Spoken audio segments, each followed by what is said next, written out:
કરો આનાથી મોટું લોકતંત્રની કોઈ હત્યા ન હોઈ શકે મિત્રો. અને કોઈ પણ હોય સામે મારો બાપ પણ કદાચ એમ કે આ બિનહરીફ આપણે કરવાનો છે તો એને પણ જો આપણે સાથ આપીશું ને તો યાદ રાખજો આપણે કંસ અને એના વંશજોને સાથ આપ્યા બરાબર થશે સાહેબ. ભગવાન કૃષ્ણને આપણે એમ કહીએ છીએ કે માખણ ચોર છે. શું કામ આપણે માખણ ચોર કરીએ છીએ? એની પાછળનું ગણિત કોઈને ખબર છે? ભગવાન કૃષ્ણ માખણની મટકીઓ ફોડી લેતા હતા. શું કામ?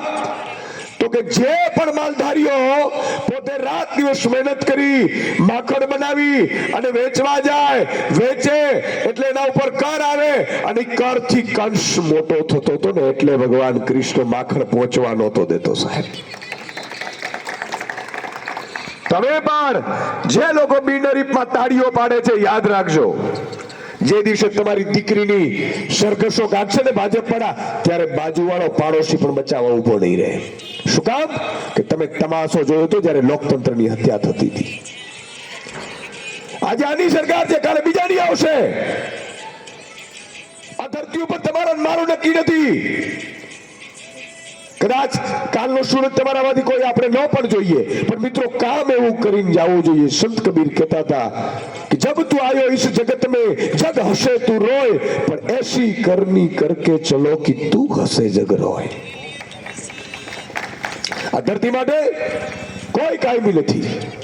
ન રાવણ ટક્યો, ન કંસ ટક્યો, ન સિકંદર ટક્યો. એલેક્ઝાન્ડર સિકંદર જયારે નીકળતો હતો ને સાહેબ યુદ્ધ કરવા માટે, તે દિવસે જેના પરગણામાં એન્ટ્રી કરતો ને એ પરગણાના મહારાજાઓ શરણાગતિ સ્વીકારી લેતા યુદ્ધ પહેલા. એ સિકંદરને ખાલી હાથે જવું પડ્યું હતું. તો ભાજપ વાળાને મારે કહેવું છે કે આજે તમારી સત્તાઓ છે, તમારા અધિકારીઓ છે, તમે સોશિયલ મીડિયા ઉપર પ્રજાને ભરમાવી શકો છો, પ્રજાને તમે ખરીદી કોશિશ કરો છો કે જે પ્રજાનો જે પ્રતિનિધિ હોય એને ખરીદી અને બિનહરીફ કરાવડાવો છો. પણ યાદ રાખજો, પીપર પાન ખરંત અસત કુપરિયા મુજવીતી તુજવીત સે ધીરો ખંબા પલિયા. આ દુનિયામાં કોઈ એવો મર્દ નથી પાક્યો સાહેબ કે જેને કર્મના હિસાબને ચૂકવ્યા હોય. કોઈ નથી પાક્યો. મતદાતે ચૂંટણીઓ દાવશે ને જશે, પણ આ દેશ સાહેબ હજારો વર્ષોથી ગુલામ હતો ને આ પ્રજાને પહેલી વખત આઝાદી મળી છે ને એ આઝાદી છીનવવાની કોશિશ કરો છો. ભાજપના મારા મિત્રો છે, મારે કહેવું છે કે સૌથી મોટું પાપ તમે કરી રહ્યા છો ને બિનહરીફનો કરી રહ્યા છો. આજે મારા ઉમેદવારો છે, કોઈને 25 લાખ, કોઈને 15 લાખ, એટલે તમારા બાપ ઘડિયા કામ કરીને કમાવો છો. તમે ગામમાંથી બૂચ મારીને ગામને ખરીદવા નીકળ્યા છો. વિપક્ષ વગરનું રાજ્ય કરવા માંગો છો, વિપક્ષ વગરનો દેશ કરવા માંગો છો, અને પછી એક અદાણીને તમે દેશ નહીં આપી દો એની શું ગેરંટી છે? 1608માં સુરતમાં અંગ્રેજો આવ્યા હતા મિત્રો. અહીંયા જેટલા પણ મિત્રો છે મારે કહેવું છે, જે પણ ઉભા છે એને પણ 1608માં અંગ્રેજો આવ્યા હતા વેપાર કરવા માટે. એને ખબર પડી કે આ પ્રજા અંદર લડી શકે એમ છે, ધર્મ, જાતિ, જ્ઞાતિ આના ઉપર ભેરવાવી શકાય છે. અને સાહેબ 200 વર્ષ રાજ કર્યું અંગ્રેજોએ, 500 વર્ષ મુગલોએ કર્યું, ડચોએ કર્યું, ફિરંગીઓએ કર્યું. આપણે આઝાદ ક્યારે હતા? માત્ર ને માત્ર 75 વર્ષ થયા છે. આપણા તમે ભાગ્યશાળી કહેવાય આઝાદી. પણ અત્યારે જે ભાજપના લેરીઓમાં નીકળે છે બિનહરીફના તાળીઓ પાડીને, સૌથી મોટું લોકતંત્રના હત્યારા એ લોકો છે સાહેબ. ભલે મારા મિત્રો કેમ ન હોય અને કોઈ પણ પાર્ટી ન હોય. એ પંજાબમાં પણ જો આમ આદમી પાર્ટી બિનહરીફ કરાવતી હોય તો એ પણ લોકતંત્રની હત્યારી છે સાહેબ. તમે લોકોનું મત ચૂંટ્યું અને છતાંય લોકો સમજે નહીં, છતાંય લોકો જાગે નહીં સાહેબ. એક દીકરી આપણે આપીએ છીએ, જમાઈ શોધીએ છીએ, જમાઈના 5 જગ્યાએ પૂછપરછ કરીએ છીએ, અને ભૂલથી પણ જો જમાઈ દારૂડીઓ, ફતનીઓ કે જુગારીઓ નીકળે તો એક દીકરી દુખી થાય, એક પરિવાર દુખી થાય. પણ તમે આવા લોકોને મત આપી દો છો ને, આખા જુનાગઢની પથારી ફેરવી દીધી સાહેબ. અને હજી તમે અને કોઈ કદાચ 5-25 લાખ આપતો હશે, કોઈ પોલીસનું કામ કરતો હશે, આ કામ કરાવવાના છે. આજે મને ખબર પડી કે અહીંયા પાણી નથી આવતું, તો 30 વર્ષથી શું ઘાસ પીવે છે ભાજપ? બંગલાઓ આપણે શેના માટે બનાવ્યા છે? પાણી ન આપી શકો. આજે અહીંયા તમે વિચાર કરો, જુનાગઢ એટલે સંત નરસિંહ મહેતાની ધરતી સાહેબ, જેને ખુદ સાંભળ્યો 51 વખત પોતાને રૂબરૂ જ્યારે યાદ કરે ત્યારે ભગવાન આવીને અહીંયા એને પીવડાવતો. ઈ સંત ભૂમિની હાલત શું કરી છે? બિનહરીફમાં તાળીઓ પડે છે, બિનહરીફમાં તાળીઓ પડે છે. અને એક જુનાગઢ વાસી એવો નથી નીકળતો કે ફેસબુક લાઈવ થઈને પણ કહે કે તમે ભલે હું ભાજપનો કાર્યકર્તા હો, ભાજપનો નેતા હો, પણ બિનહરીફ કરો છો ને એની જિંદગીમાં હું મત નહીં આપું. એક ભરેલો વંકો નથી નીકળતો. આજે ઈશુદાનભાઈ તમને કડવા લાગશે. આજે હું હેમાબેન પાસે ગયો તો મળવા માટે, કે ભાજપ રહી નથી સાહેબ, જનસંઘની ભાજપ, જે પોતાના ખોડિયામાં પ્રાણ હોય ને તો એ પ્રજાનું વિચારતી હોય. ઈ ભાજપ આજે પ્રજાના ખોડિયાના પ્રાણ રીએ કે જાય, પોતાના લૂંટ ચલાવીને પોતાના ઘર ભરવા વાળી ભાજપ બની ગઈ છે. એ હેમાબેને મને કીધું આજે, ઈશુદાનભાઈ આનાથી છુટકારો આપો. મેં કીધું પબ્લિક ક્યારે જાગશે? એક કહેવત છે, મારે ન કહેવી જોઈએ, બહેનો દીકરીઓ બેઠી છે, જણનારીમાં જોડ ન હોય ને તો સુયાણી શું કરે? આજે માતાબેન દીકરીઓ બેઠી છે, ભાજપના ધારાસભ્યો બન્યા, સાંસદ બન્યા, કોર્પોરેશન બન્યું, મંત્રી બન્યો, પ્રધાનમંત્રી બન્યા, અને તમારે ત્યાં પાણી નથી પહોંચતું ભલા માણસ. આવા પાણી વગરના નેતાઓ પસંદ કર્યા છે. આપો એકવાર મોકો. 6 મહિનામાં જો પાણી ન હોય તો ઈશુદાન ગઢવી અહીંયા તમારે ત્યાં ગુલામી આખી જિંદગી કરશે સાહેબ. શું વાત કરો છો? અને આ પ્રવાસન સોરઠની સંતોની ધરતી કેવા હાલ કરી નાખ્યા સાહેબ. ધૂળની ડમરીઓ ઉડે છે, ધૂળની ડમરીઓ ઉડે છે, કેનાર કોઈ નથી. કોણ? એક ભાજપ વાળો મિત્ર મને કહેતો, ઈશુદાનભાઈ ગમે તેટલી ચીસો પાડો, અમે એવું પ્લાન કર્યું છે કે દર 5મી ઘરે એક મૂર્ખને પેજ પ્રમુખ બનાવી દીધો છે. મેં કીધું મૂર્ખ નથી, એ બિચારો તમારી ઉપર આશા રાખીને પેજ પ્રમુખ બન્યો છે. એને એમ છે કે તમે સનાતનની રક્ષા કરશો, એને એમ છે કે તમે અમારી રક્ષા કરશો, એને એમ છે કે તમે સારા કામ કરશો. એને તો મૂર્ખ ન સમજતા, પણ તમે તો સંતો પાસેથી પણ ખંડણી વસૂલ કરો. તમારી શું વાત કરું ભલા માણસ? સંતો પાસેથી કરોડો રૂપિયા તમે ઉઘરાણા કરો છો. તમારી માતા જનનીને આજે એમ થતું હશે કે નપાટકને ક્યાં મેં જન્મ દીધો. જનની જણતો ભગત જણ કા દાતા કા સુર, નહીતર રેજે વાજણી માતું મત ગુમાવીશ નૂર. જનની જણતો ભગત જણ કા દાતા કા સુર. આ ધરતી ઉપર ક્યાંય કોઈ કાયમી નથી. તો માત્ર મારે છેલ્લે એટલું કહેવું છે કે એકવાર આજે હેમાબેન ને મળ્યો, મેં કીધું હેમાબેન છેલ્લે છેલ્લે બોલીને મને કે ઉતરતા કાળે પણ મને એમ થાય કે જો હું બોલીશ નહીં ને તો મારું આત્મા ડંખતું રહેશે. મને સાહેબ બોલવાની તો હિંમત કરો. આજે હું પ્રજાની વચ્ચે એકવાર ડોર ટુ ડોર કરી રહ્યો હતો. સાહેબ તમે મને ટીવીના માધ્યમથી રોજ અવાજ ઉઠાવતા જોયો હશો. આજે પણ રોજ સાંજે સોમથી શુક્ર હું ટીવી ઉપર તમારો અવાજ ઉઠાવું છું. ખેડૂતો હોય, ગરીબો હોય, વંચિતો હોય, શોષિતો હોય. અને મેં કીધું ને કે એક એવી જગ્યા નથી ગુજરાતની કે જેની પ્રજા માટે મેં કામ ન કર્યું હોય, મુદ્દા ન ઉઠાવ્યા હોય. કારણ કે હું ભણ્યો છું અને હું ઈચ્છું છું ગુજરાતનો એક એક નાગરિક ભણી ગણીને હોશિયાર થાય, એ ભાજપની વોટ્સએપ ઉપર ભ્રમિત ન થાય. નહીં તો એક દાખલો આપું.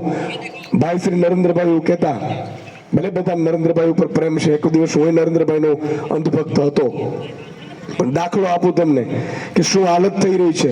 નરેન્દ્રભાઈએ અત્યારે અદાણીને એરપોર્ટો આપ્યા, ખનીજ આપ્યું, ખાણો આપી, બધું ભલે આપ્યું, હાલો વાંધો નહીં. કદાચ રૂપિયા આપતા હશે, રૂપિયાથી ચૂંટણીઓ ખરીદાતી હશે, ઉમેદવારો ખરીદાશે, એમાં નથી પડવું આપણે. એને કાંઈક સબૂત ન હોય, ભગવાન જોતો હોય.